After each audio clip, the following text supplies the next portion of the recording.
Hello everyone and welcome to today's live stream where I'm going to show you how to make this very small subway traveling effect.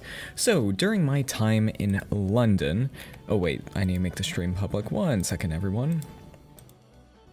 There we go. So during my time in London, I was on the tube and some of the tube lines did not have like a separator between each of the carriages. So you can see right down the center of it, and when the train took a turn, it looked extremely trippy, which I really enjoyed. So naturally, I was like, oh, I can make that in Blender pretty easily, so let's go and do that. So wait until people come to the stream so that I can recreate this effect, but let me explain how this works just very quickly. So it's extremely simple. There's this carriage model that I got off Sketchfab and edited quite a bit. And then I turn it into an instance, I duplicate the instances a lot, and then I accumulate the instance transform like this. And then lastly, I just do a little bit of rotation to make it jostle. And that's basically it. But I want to remake it from scratch because some people would like to see that, and I need to pad the runtime. You know, people like seeing it anyway. Alright, so yeah, let me go and apply the carriage model so that we don't need to worry about that at all.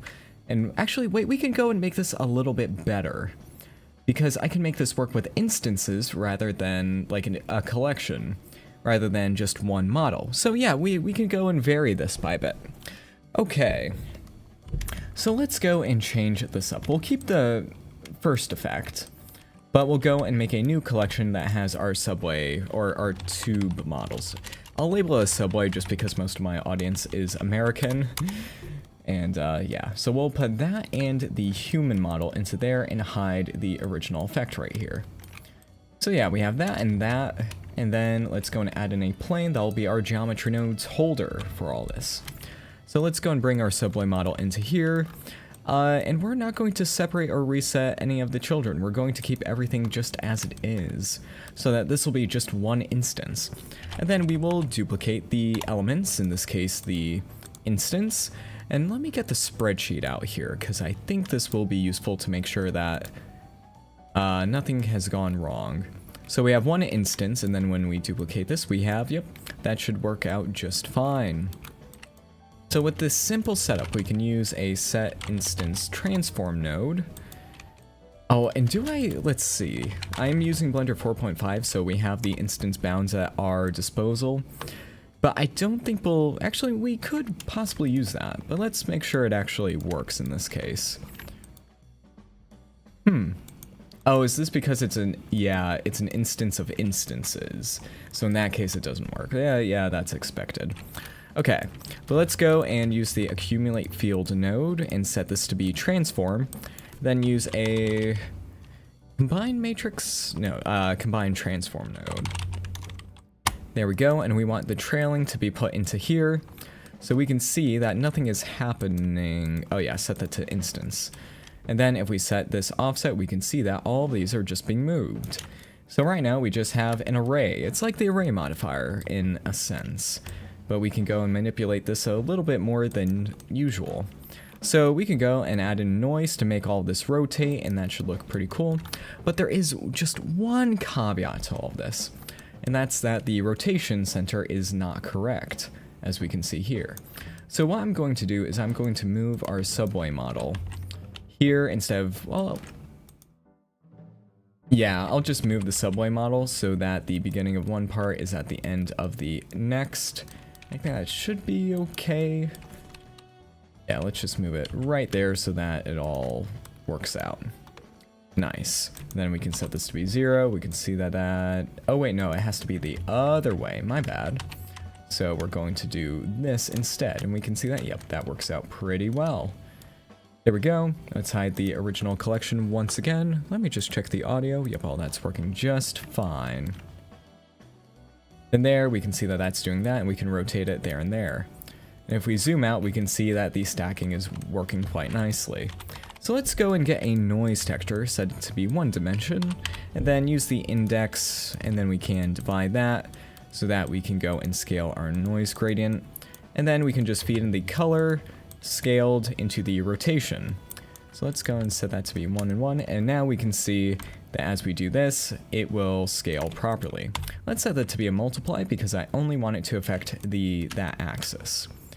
So that seems to be good. Let's just go and make it so that it's a little bit bigger. Yep, that seems to be good. Now let's add in the scene time, and then divide that by that, put it into there, and set it to be like 20. That's a bit too slow in my opinion, and we want this to be subtract, so that it actually looks like it's moving down the chain. It seems to be a little bit... No, it seems to be a little bit too hyperactive, so let's go and scale that down for a bit. So it should look like a snake, but it's a little bit too effective right there. So let's set that to be 0.1. So now if we look in here, even though it is, again, way too fast, let's slow it down by a bit. We can see that it's all being arrayed and being moved, like the actual tube. So that's kind of what it looked like to an extent. Let's see. Then with the human here, we can just move it around wherever we want. We can add in more. I kind of want to see... I should be able to go and make another collection with just a ton of humans in there and then delete a random amount of them, which could be a good idea. Yeah, that might actually be a really good idea. Just use the same math to do the offsets, but then delete the humans so that it looks varied. Yeah, we'll go and do that. So that's good right there. And then next we can just go and add in the rotate instances. Let's see, so that, yeah, that'll do that. All that seems to be fine. Yeah, I'm just double checking that everything's okay with the setup. It should be, so we can have another noise. In this case, I'm just going to scale it so that we can offset the rotation per 1, but let's go and speed this up by a bit. At the original, oh my god. Set this to be 0.01 so that we just have a little bit of movement right there in between the carriages. Something still seems to be a little bit off, which I'm somewhat unsure about. So let me, oh wait, no, I know what's up. Oops. We just need to move the origin here off a little bit more. There we go, and that seems to be good. Hide the original, and now we have our subway tubes moving around. Noise is a little bit much, so let me just tone it down for a bit. And now you just have the tube going around and doing stuff.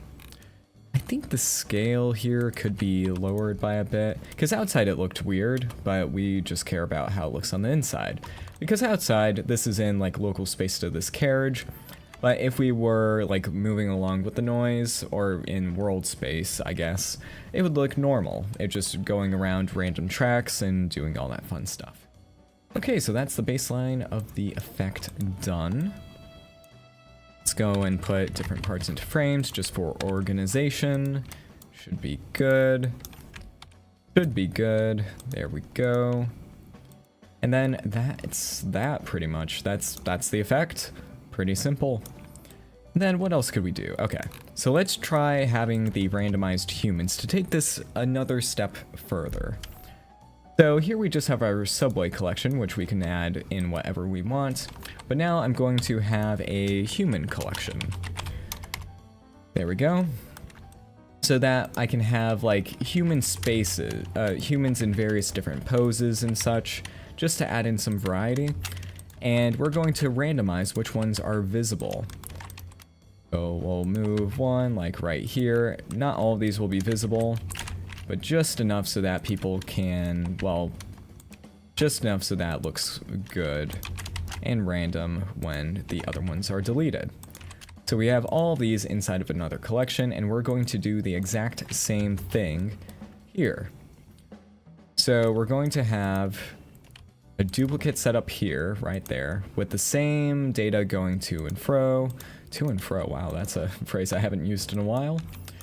And then we're going to join the two, and we'll see that the humans are now included as well, but we need to randomly delete them. So we're going to realize instances, but only one layer.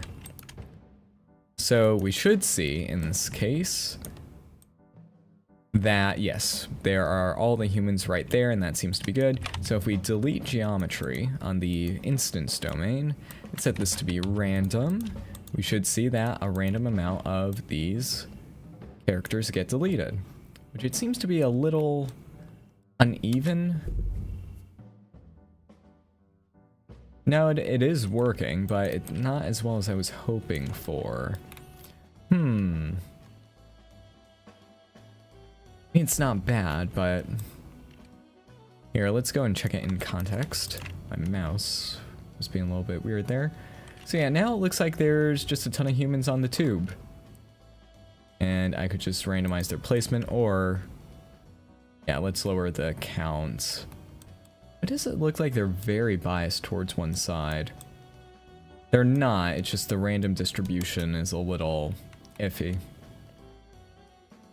So if you want a ton of humans on a tube, there you go.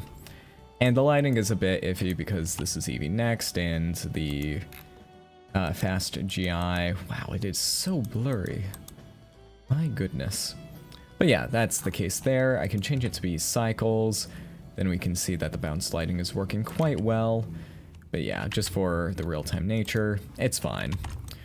So let's go and move this all and make it nice and organized once more. Inline sockets, I love them. They are amazing. Ah, there we go.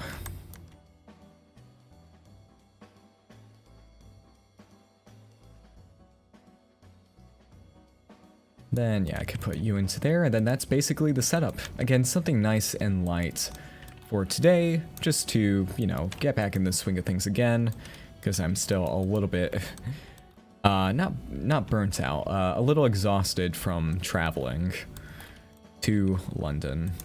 But yeah.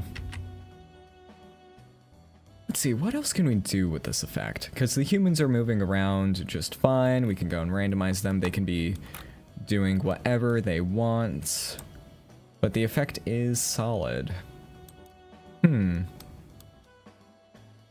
What's one thing that you think Blender's been lacking for a long time? I actually have a very good answer to this, and it is constants in the shader editor. So things like scene time, or no, the biggest one is the image texture sockets, because that has been needed for so many assets over the years, and we just don't have access to it. It just doesn't exist because of the constant problem and all that. But yeah, sockets so that we can go and set textures outside of node groups, and that is, I would say that's the biggest thing that Blender's been lacking that people have desperately needed. Because geometry nodes is in a pretty good state right now. The only thing with geometry nodes I think we need is, like, to take geometry nodes to the next level would be collisions. Like, just getting the collision points so that we can make, like, rigid body systems, like, cloth, like, you know, just collisions in general. Particles. Because I have not been able to find a magic bullet for any of that, which probably doesn't exist. But that's been the most annoying thing that's been keeping geometry nodes from being a full-fledged simulation tool. And then, like, there's UI stuff with Geonodes as well, but that's a whole nother thing. So we can have a fully packed London tube, or we can not. And also, I could just have a ton of points. I think the collection version is a bit better just for the simplicity, but it's okay. Frame instances would be amazing. I'm not sure what you mean by that. Frame instances. I'm assuming that's like from another program, maybe like node groups in a sense. But yeah. Oh, the noise.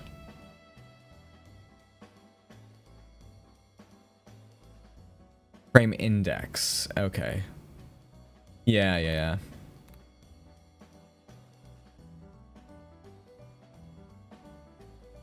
Yeah, I don't know where to take this project further. I mean, it is just extremely simple. Because it's just, oh, you have an array moving around with noise, and then the humans, you just delete them based on whatever. Yeah, what else could we do with this? Again, that was less than 10 minutes. So that could be a tutorial if I'm being honest, but anyway. Let's see. Well, I'm thinking of setting up a particle system to emit a stack of planes that have unique image frames assigned to them. Ah, okay. Interesting. Subway tube inspired by the London trip, yes. Some things from in the near future will be from the London trip just because it was a very cool experience. And yeah, it would be a shame to not bring that into the Blender sphere. Even though I do like to keep my vacations a bit separate from work. It was just too good to not pass. It was too good to pass on. That's what I meant to say. Yep. Let's see. Did you see the Tangra Effects plugin for Blender? I've seen it, which it's amazing, don't get me wrong, but with geometry nodes, since I use it so often, I want to make it better. Yeah. No shade to that because it is amazing, but since geometry nodes is what I mainly use, I want to make my main tool better if I can. But yeah, and yeah, we can make this even more trippy with doing all that. Yeah, that's fun. Even though the center point I would have to move to be a little bit more central in order to make it like not completely freak out. Yeah, that's what would happen if you were on a subway and it was traveling in 3 dimensions or if it was rotating in 3 dimensions instead of 1. Or 2. Well, actually no. Rotating on 3 axes instead of 1. That's what I meant to say. Yeah. If there was like a GoPro locked, that's what it would look like on the outside, and so on. But yep, that is that. So I guess here I can pivot because it's only been 17 minutes. Yeah. Adding camera animations to this would be absolutely awesome to render. For a render, sorry. Yeah, let's go and do that real quick. So, oh, I don't have the, oh, what was it? The attribute constraints build currently made. So I can't use that to animate the camera. So I'm going to have to use the normal way of doing it, which I absolutely despise. Or no, I don't absolutely despise it. It's just a bit inconvenient. It's like noise, and then you have to copy it to each dimension, and then change like the scale, the strength, the detail, and all that for each one, instead of just like, you know, just putting on a noise texture and calling it a day. So we have that, just add in a little bit of bump. Actually, that works quite well because the train is already moving in itself. So yeah, just a little bit, and it works out quite well. Actually, if I set that to be 0, there's very little difference. Yeah, because the trains are already moving, so yeah, we don't need it. I don't think we need it. Because the camera doesn't only feel stationary.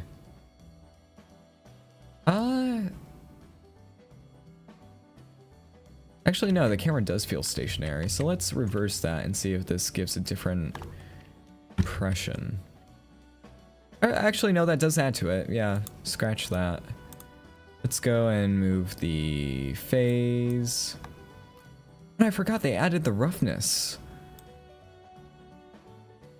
Yeah, I forgot they added that. But why is it not clamped like that? I won't look into that all too much. But yeah, you can do all that and then it works out just fine. Yep. So I guess I could just make my own subway model to make it a bit better, but this was just a little test. I don't really foresee it moving anywhere besides that. And that's perfectly fine. Like, not every project needs to be super grand with that. Let's see. Being that you were in crowded situations, would it be fun to use geometry nodes to simulate crowd motions, people walking with collisions trying to move about?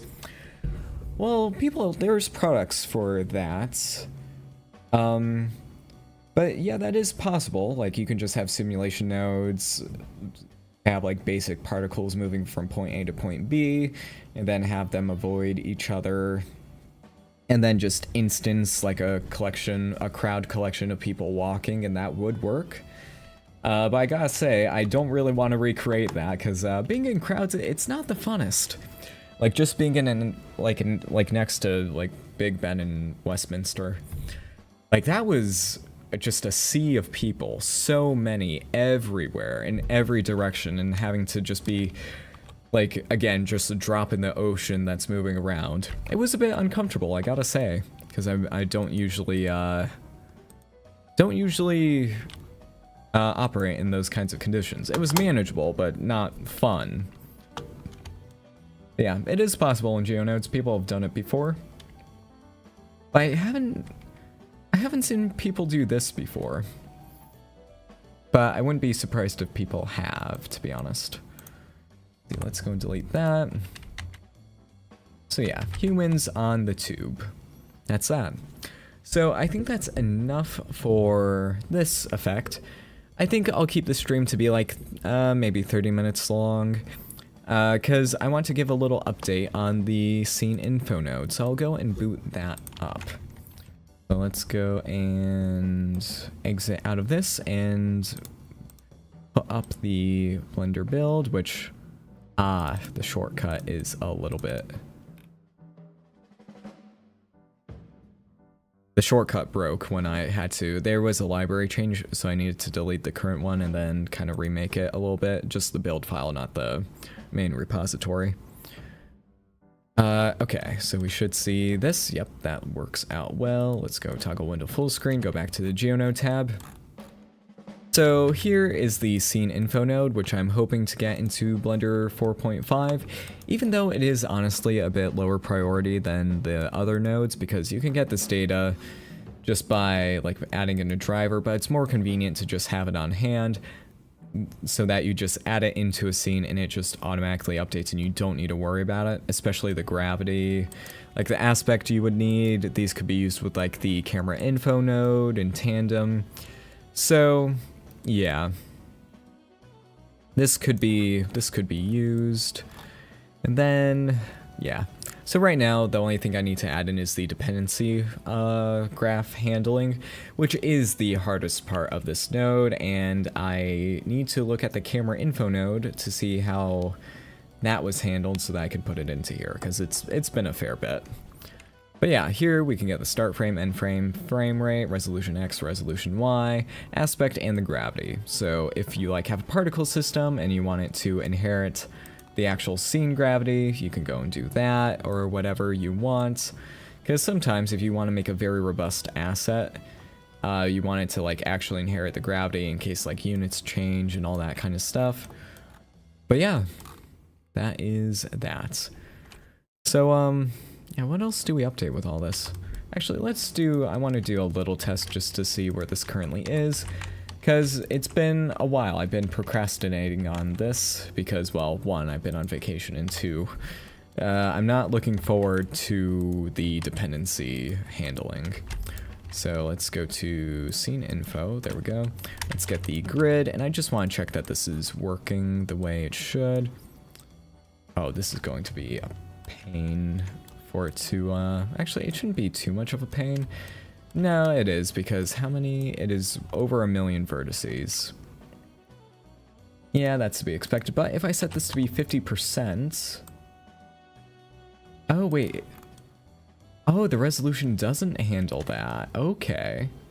Actually, no, that's to be expected. Because the percent, yeah, no, that makes perfect sense. You wouldn't want this to change the effects. Yeah, no, I planned for that. Yep. Okay, so let's change this to be like 512. We should see it won't update until... Oh, did it update? Not automatically.